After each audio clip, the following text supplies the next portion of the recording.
You go back to the author and you say, have you checked this out? Maybe provide a link to a website that refutes it. What if they do it a second time and a third time? Here's where it gets tough, right? In some cases, I've lost friendships have ended because of this. Because people are so set in their ways. Because the reality is that when it's human nature that we all have biases, right? However we got those biases. And some of our panel will talk about this later. Stereotypes we carry around in our head. If we see information that agrees with our bias, guess what? The likelihood is pretty great that we're going to believe it, right? And this is a part of critical thinking that is the most difficult. Being aware of your own bias. How many people take an opportunity to sit back in introspective thought about what are my biases? What are my prejudices? What stereotypes do I carry around with me? And we all do. The most well-intended of us carry around these stereotypes and these biases. And so critical thinking depends on our ability to challenge our own biases.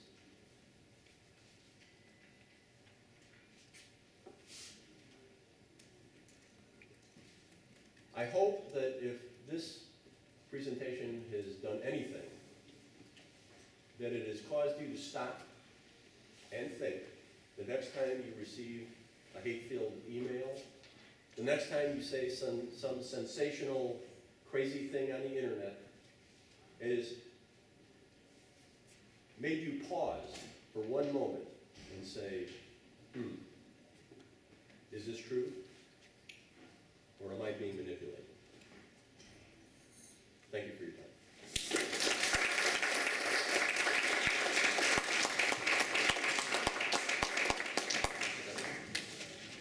Thank you very much, Alan. Great presentation. So now we're going to invite our panelists to come up to the table. I'm going to introduce all of them, and then they'll together walk, and then we'll give them each 10 minutes to present their point of view about the issues, and then we'll open it up to your questions. So if I can have the panelists come up to the table. Just make sure you guys say by your name.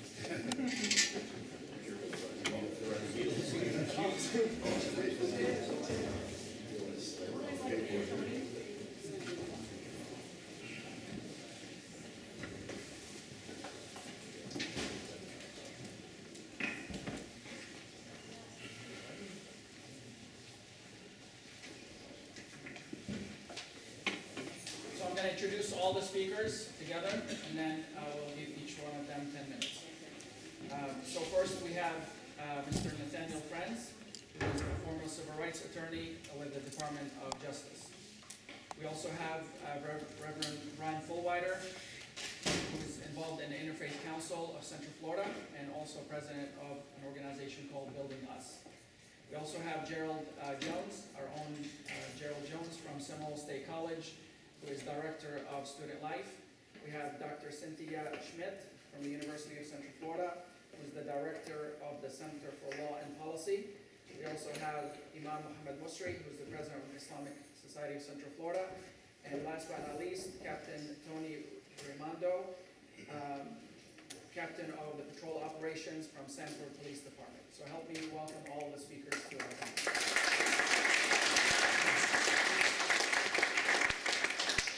We'll start with Nathaniel.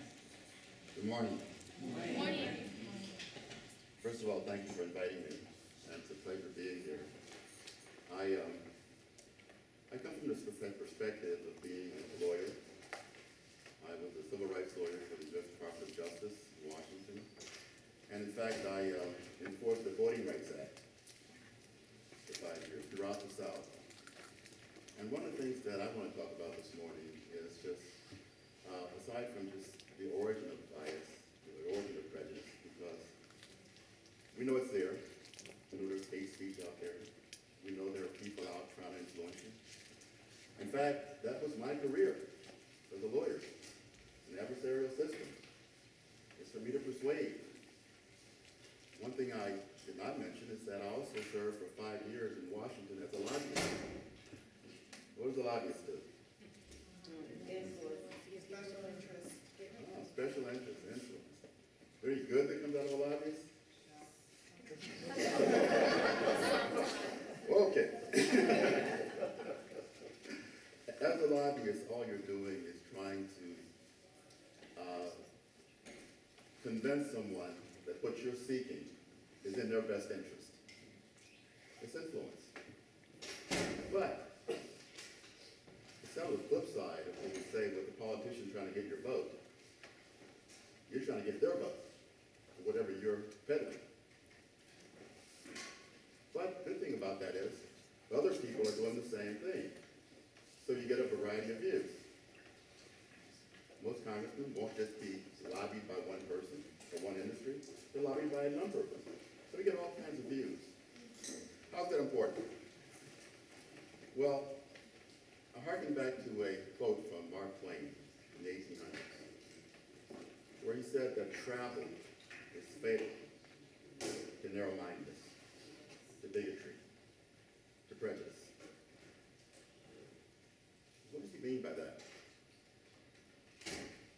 Well, you get many points of view. But travel does not have to be actual travel.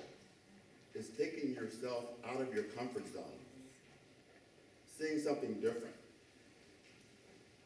seeing something you're not accustomed to, becoming familiar with it. That's where most of our bias comes from, isn't it? We have our own little narrow comfort zone, and we stick with that. When we talk about the media, including the internet, what do? Half the time, people aren't looking for news, they're looking for validation. Let me find something that agrees with me. And I'll tell you, the way the sources are now, you can find it. Whatever your bias is, you can find something that appears to be authoritative. We gravitate to that. How do you get beyond that? Travel. A surrogate for travel is reading more than just what makes you feel good. Going places. Certainly, if you can actually travel, that's even better. But not just looking at one source of information. Several years ago, there were very few media sources. Most of you here wouldn't have been around for that. In fact, there were actually laws that said one company could not control all the media outlets. So you couldn't have a radio station and a TV station and the newspaper all owned by one entity. Why was that? It influence you, right? Now the sources of information are unlimited. But that's good and that's bad, because that means that you can do your own fact checking. You don't have to be limited to one thing, one point of view. And I would encourage you to do that. Now, if others do that, of course, that's how you get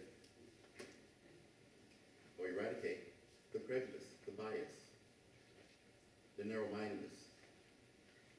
Once a mind is open, not too close. But you first have to open it. Do we do that? No. We like our comfort zones. We like our neighborhood. We like people who are like us, who validate our positions. Does that help you at all? Now, it's easy to say, and we all do it, we say that stereotyping or hate is all based upon ignorant people. That's the easy answer. Stereotyping is not bad, necessarily. It's incomplete. Because you take one thing and extrapolate from that many things that do not exist. How many of you have neighbors that have political signs in their yards? Okay? Without regard to what the sign is for, what do you think about that person? If it's a candidate that you're supporting, say that's a great guy, right? If you're not supporting him, then how do you feel about them? Do you think you know them? think you know them then?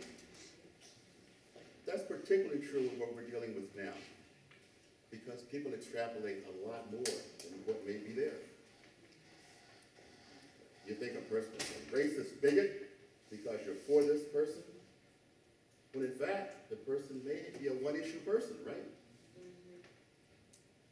This person said they're gonna raise Social Security, that's why I'm for them. But when I see that sign, where do I go with that information? Because that told me what I needed to know about that person. How do I get beyond that? I have to get out of my comfort zone, get to know that person. One of my other jobs was, I was a general counsel for a big corporation. Hundreds of people working under me, all walks of life. How do you manage them if you don't get to know them? And once you get to know them, some of the things you thought about them was totally wrong, totally different. All of you, right now, when I told you I was a lobbyist, when I told you that I was a lawyer, you formed an opinion. I don't know what it is. I hope it's good, but not necessarily. That's stereotyping, isn't it? So, I'll end with a joke I read on the internet. And of course it's true because it's on the internet. It's a cartoon. It's a Muslim, a Jew, a Christian, and an atheist. They all walk into a coffee shop. They sat down, they talked, they laughed, they exchanged numbers. And the punchline? There is no punchline. Open-minded people, and that's what happens when open-minded people get together. Thank you.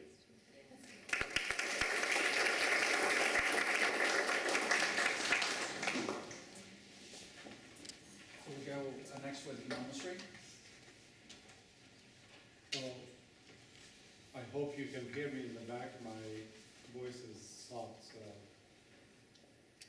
thank you for this opportunity, and I want to thank Alan for his enlightening presentation, because even though most of us kind of feel that's what's happening in our world, yet we never actually knew that this is an organized work that's being done.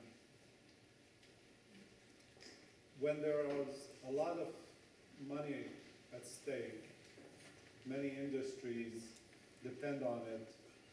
Sometimes things are manufactured in order to produce certain outcomes. So today, when we hear a lot about Islamophobia, about how American Muslims are not to be trusted, and the first thing that should come to your mind is, okay, who's gonna translate that into money, monetize this idea? And how much money are we talking about? How much do we spend on security systems and securities at airports and across law enforcement?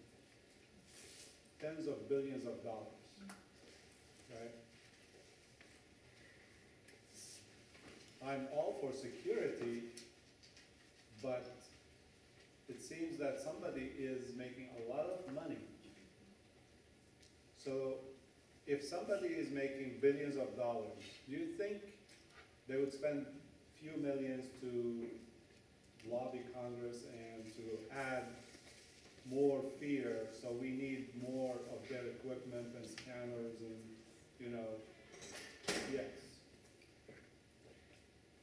When you look at how much money the military-industrial complex that produces, you know, aircrafts and weapons of all kinds, you're talking in hundreds of billions of dollars. Now, if there is no enemy out there in the world, you know, if we all get along this world. And what happens? So immediately after the Cold War was over, from World War II till the late 80s, we were spending a lot of money and preparing for nuclear war with the Soviet Union. And once the Soviet Union collapsed, immediately the search by the military-industrial complex was for a new enemy. And actually they spent 2-3 years trying to identify an ideology, an enemy that is big to replace communism. And they went to something that they felt will fit the bill, which was Islam. It's a global religion. It dominates in the Middle East and North Africa and South Asia. And therefore, we need to retool our military to deal with this new enemy. And suddenly we go into the first Gulf War, Desert Storm, on false pretext. We go into another war in Iraq and spend trillions of dollars and thousands of young people are lost. And the problem is still going. Yet the problem is getting bigger. We're not solving it. And we're really not going to solve it, because if we solve the problem, then we have to stop spending all this money on the problem. And as soon as we got rid of Al-Qaeda leader and said Al-Qaeda is no longer in business, we got Al-Qaeda 2.0, ISIS. And the first thing we heard from the administration that this war will be very long. Gee, I thought that we are the most powerful nation, and we have drones and we could see from the sky. Why is it assumed that it's going to take so long for so many years?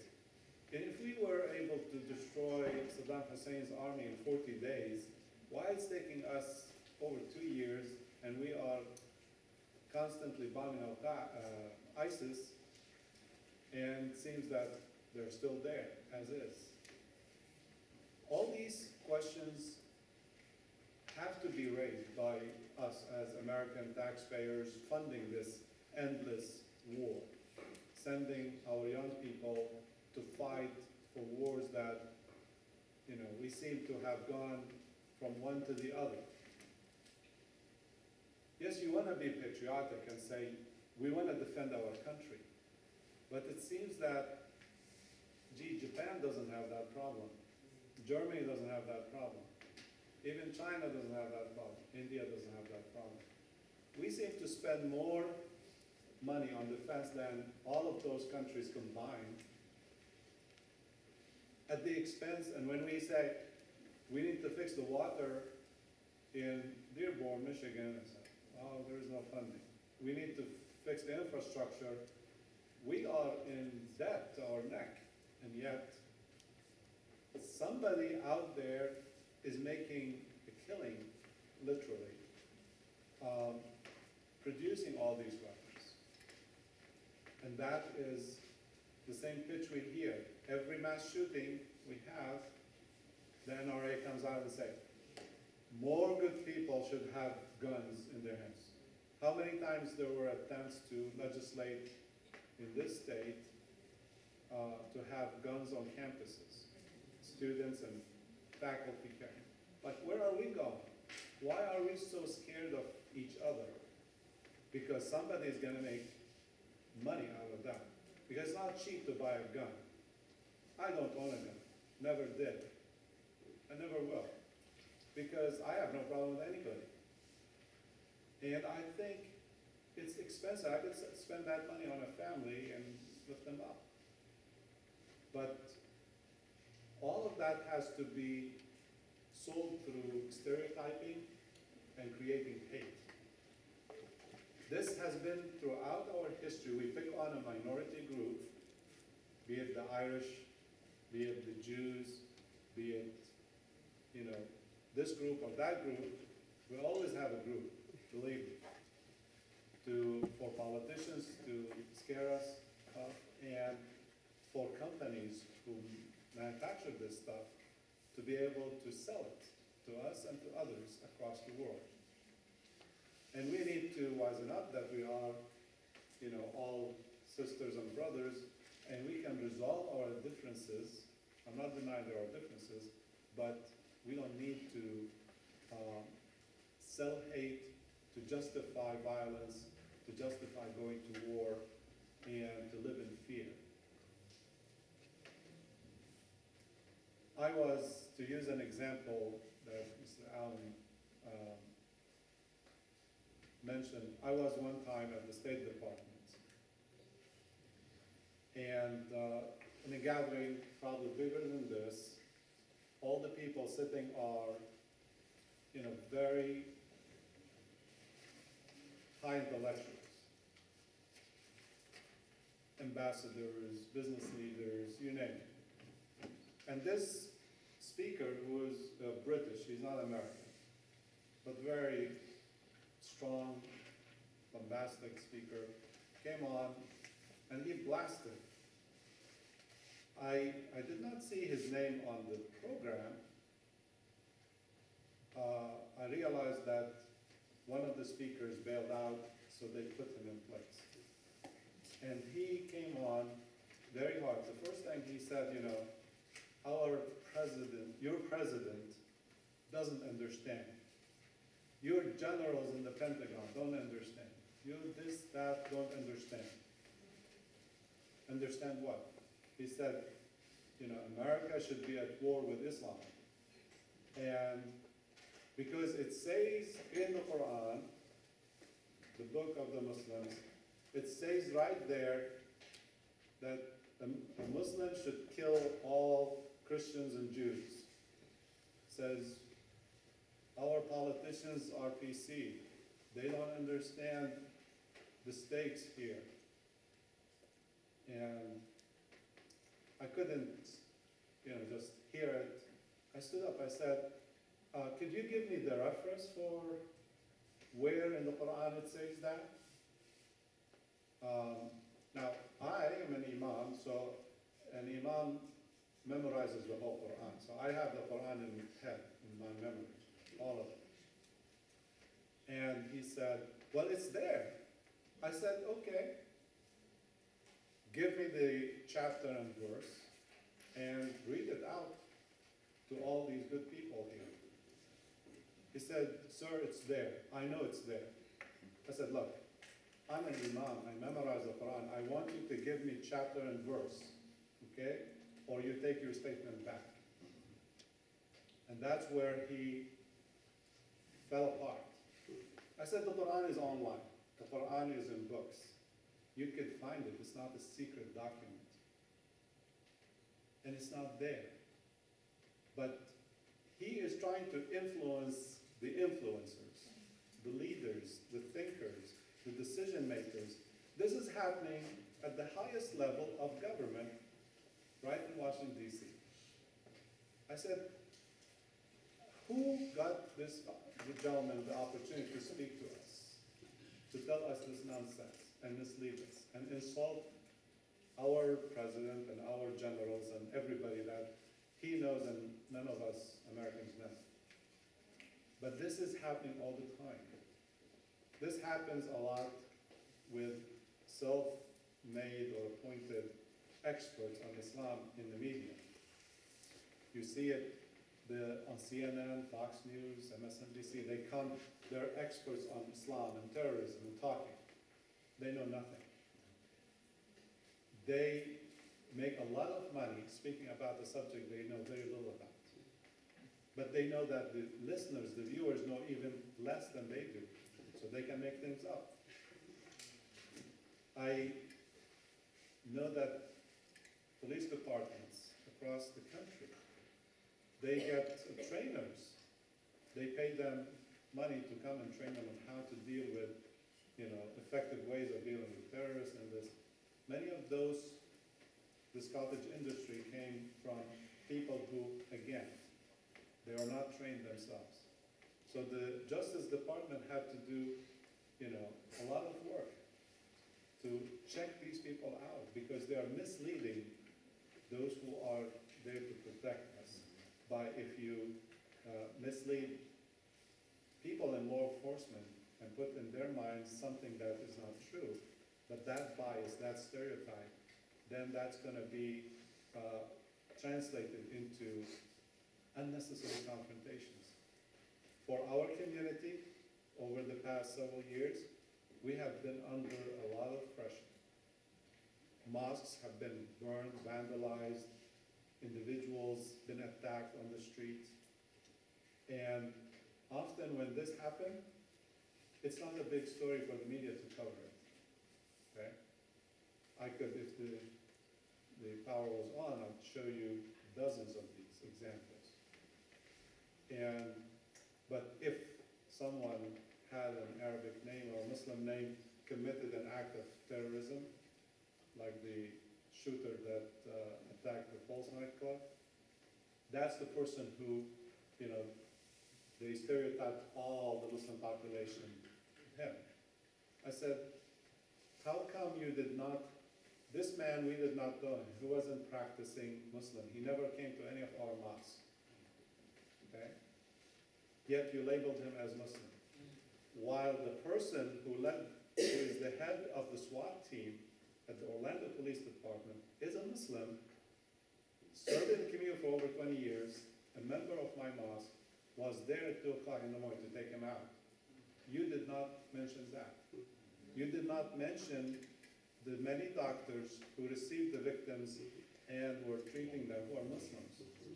But we just hear from the media one slice that this is the person who represents this faith and millions of American Muslims. So that's how hate and stereotyping is actually hurting our community as it hurt previous communities who paid a heavy price for it. And we all can do something about it. As Alan said, verify the source. I receive every morning in the mail, stuff that costs money, trying to influence us very negatively about my faith. And I see it, but I see this is misleading my fellow Americans in very negative ways. Thank you.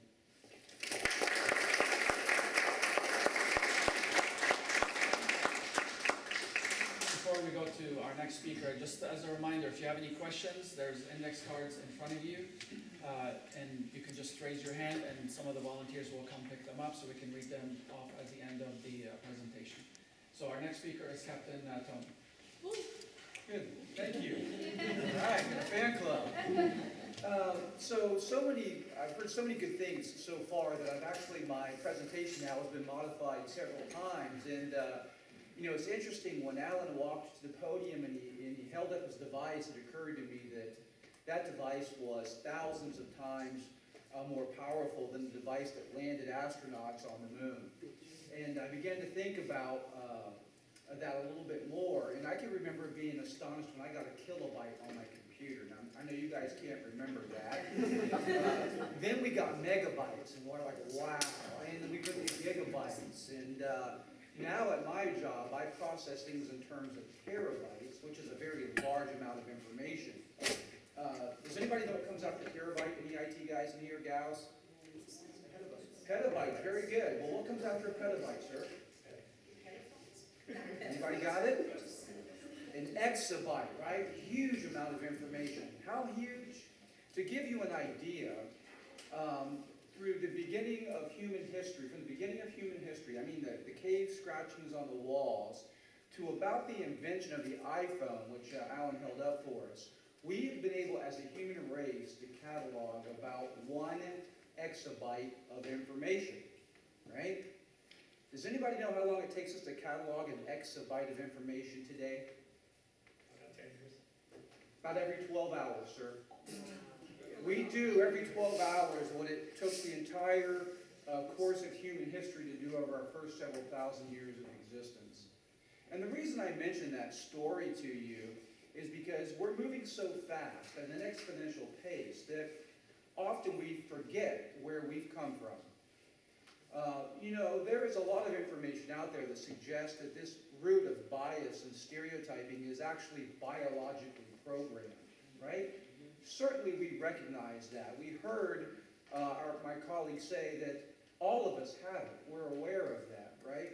And listen, in the earlier stages of our development, those biases and stereotypes probably served us very well. If I'm running through the forest and I see a bear, I probably need to recognize that as an out group. I don't need to go meet the nice bear. But if I see a group of people, oh, they're like me, let me go over and see what they're doing. So as we've evolved, we've kind of shed the change of some of our biological predispositions, but that doesn't mean we've been able to completely mitigate the impact of what we've learned, right? And I want to talk to you about that.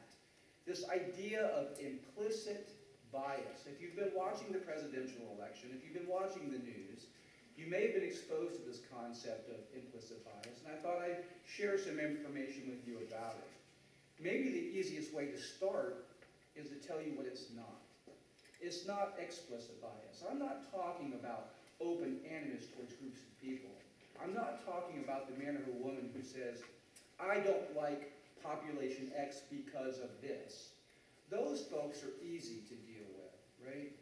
What I want to tell you is what's going on at the very subconscious levels of our lives. Because as it's been mentioned, all people, even well-intentioned people, even people who openly, consciously reject prejudice and stereotypes, are impacted by this thing that we call implicit bias. An example, my name is Tony Raimondo. I'm a third-generation American, very proud of it, of Italian descent. So my family comes from Italy. Sicily, to be exact, because if you're Italian, that's important, right? Any Italians in the room, right? So, as an Italian, what's my favorite meal? I heard it, say it loud and proud. Pasta. Now look, she didn't get into her file and go, Tony, Italian, food, pasta. You responded instantly with this idea that I like pasta based on an experience, because when one concept is brought forward, whatever we have linked to it often comes with it, doesn't it? And by the way, pasta is my favorite meal. So, we see that stereotypes are often based, at least in part, on some fact, right? And we have to be able to recognize that. The problem is that I propose to you that we've been framing this discussion about bias and stereotyping wrong. You need to retool it. If you walked in the door today and you thought, well, bias is what those bad people do, that bias is a product of an ill-intentioned person, then I'm asking that you change the way you think. Because as we've already discussed, everyone has it, right? It's when we take action based on these biases that it becomes improper. And to deal with it, we really have to be able to ask ourselves three questions. And the first question is, whom do we prejudge? And the answer is, it is those people that we don't know. It's when we're confronted with ambiguous stimuli, right? And when we're confronted with ambiguity, we begin filling in the blank